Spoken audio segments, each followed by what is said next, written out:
호주와 대만은 약 2,400만 명 인구의 섬나라입니다. 두 나라 모두 중국과의 교역이 밀접한 국가로 코비드-19 초기 엄격히 국경 통제를 실시했죠. 그러나 그날부터 10주가 지났지만 호주는 거의 5,000건의 확진자 사례를 확인한 반면 대만은 400건 미만이었습니다. 호주의 잘못이 있는 게 아니라 대만이 어떻게 바이러스를 성공적으로 통제하고 유지하고 있는가입니다. 오늘은 왜 CNN이 대만을 세계 최고의 코로나 방역 모범국이라고 부르는지 한번 살펴보겠습니다.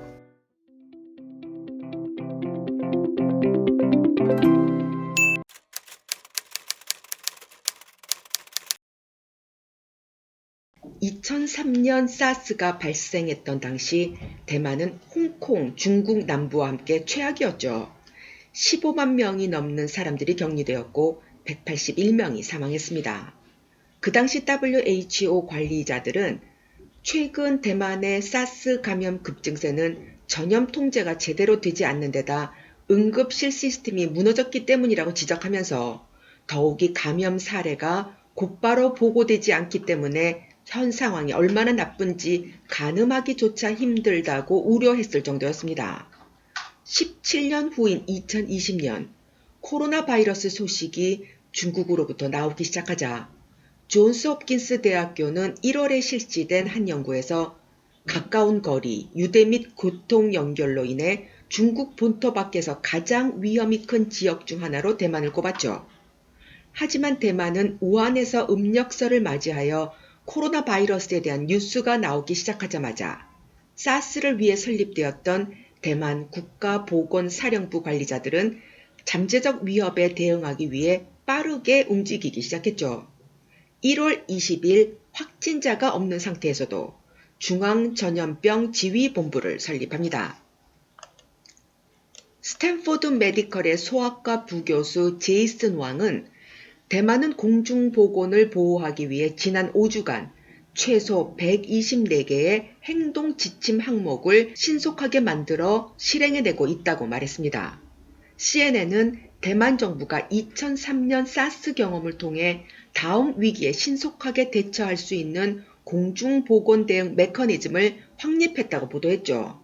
미국 언론들은 잘 훈련되고 경험이 풍부한 방역 당국이 위기를 신속하게 인식하고 긴급관리 구조를 활성화하여 새로운 비상 발생을 해결하고 있다고 극찬하고 있습니다. 우한에서 코로나 바이러스가 퍼지기 시작했을 때 대만은 우한에 바이러스 전문가를 파견해 조사를 벌였죠. 사스 때 중국 정부의 정보만 믿다가 낭패본 전철을 밟지 않기 위해서였죠. 사스의 경험을 교훈 삼은 대만의 성공적인 위기관리 시스템 가동이 바로 첫 번째 이유입니다.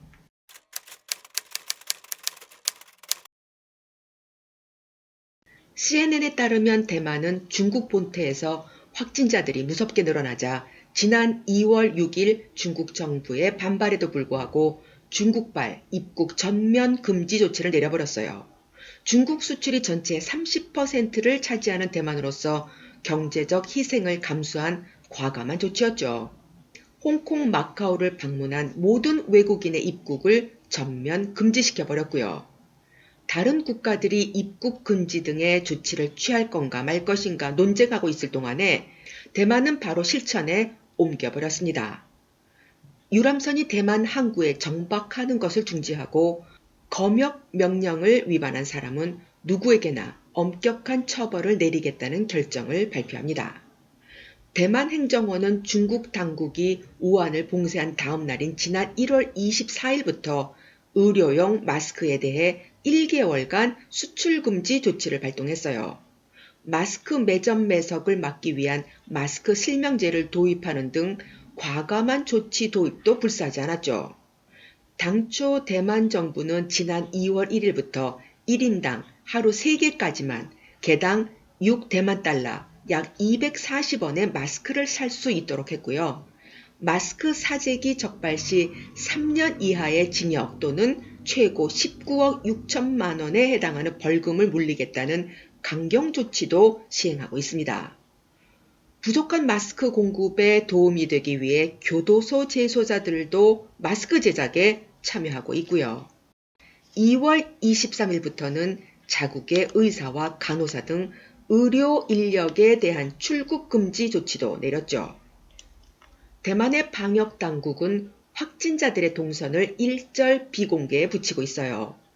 확진자들의 감염원과 동선을 일일이 공개할 경우 오히려 더 큰 혼란과 공포를 초래할 수 있다면서 확진자가 오늘 여기 갔다, 내일 저기 갔다고 알리는 게 전체 사회에 무슨 도움이 되느냐 하는 것이 대만 방역 당국의 논리입니다. 하지만 코로나 바이러스 관련 유언비어를 유포하면 최고 징역 3년형과 300만 대만 달러, 약 1억 2천만 원의 벌금형에 처할 수 있다고 주민들에게 경고했습니다. 철저한 자국민 우선 방역 기조를 실천하고 있는 대만의 선제적 대응이 바로 두 번째 이유입니다.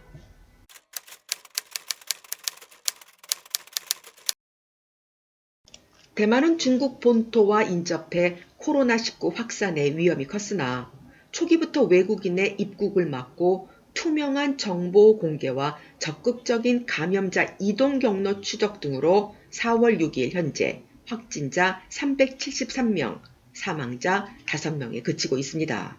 대만의 코로나19 방역을 칭찬한 바브라 스트라이샌드에 이어서 대만으로부터 배우자는 움직임이 전 세계적으로 확산되고 있죠. 차이잉원 총통의 리더십에 관심이 높아지고 있습니다. 위기 상황에서 돋보인 점은 그의 용인술에 있어요. 천젠넌 부총통은 존스 홉킨스대 공중보건대학원 방역학 박사로 2002년 사스 사태 당시 위생복리부 부장을 지냈으며 이후 방역 대책을 설계했죠.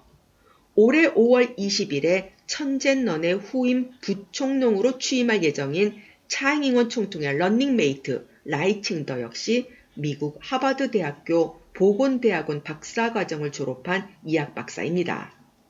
현재 위생복리부장인 천수중은 치과의사 출신이고요. 천수중 부장은 우한에 남은 사람들이 현지의 열악한 의료 환경으로 귀중한 생명을 잃을 수 있다고 발언한 직후 감정이 북받쳐서 인터뷰 도중 눈물을 흘리기도 했습니다.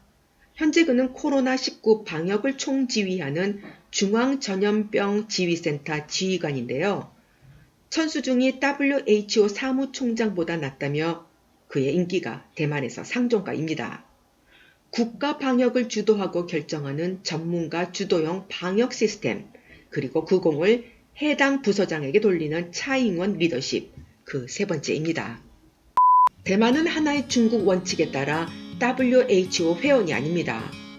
중국의 영향력으로 퇴출되었고 반중 성향의 차잉원 총통이 취임하면서 2016년 옵서버 자격도 상실했죠. 대만은 WHO로부터 코로나 바이러스에 관한 어떠한 정보도 제공받지 못했기 때문에 오히려 선제적이고 독립적으로 대처할 수 있었다고 말했습니다. 차잉잉원 총통은 4월 1일 미국과 유럽연합 등 코로나 주요 피해국에 마스크 1,000만 장을 기부하겠다고 발표했죠. 천젠넨 부총통은 글로벌 시민으로 세계 방역에 공헌하고 싶으나 현재로는 도울 길이 없다고 말했어요. 대만의 방역 노하우를 배우고자 협조를 요청하는 국가가 증가하고 대만의 위상이 높아지자 중국의 심기가 불편한가 봅니다. 보이지 않는 바이러스와의 글로벌 전쟁 속에서 정치공학보다 일단 국제협력이 우선 아닐까요? 대만의 코로나 방역의 선진 사례, 배울 것은 좀 배우자고요. 감사합니다.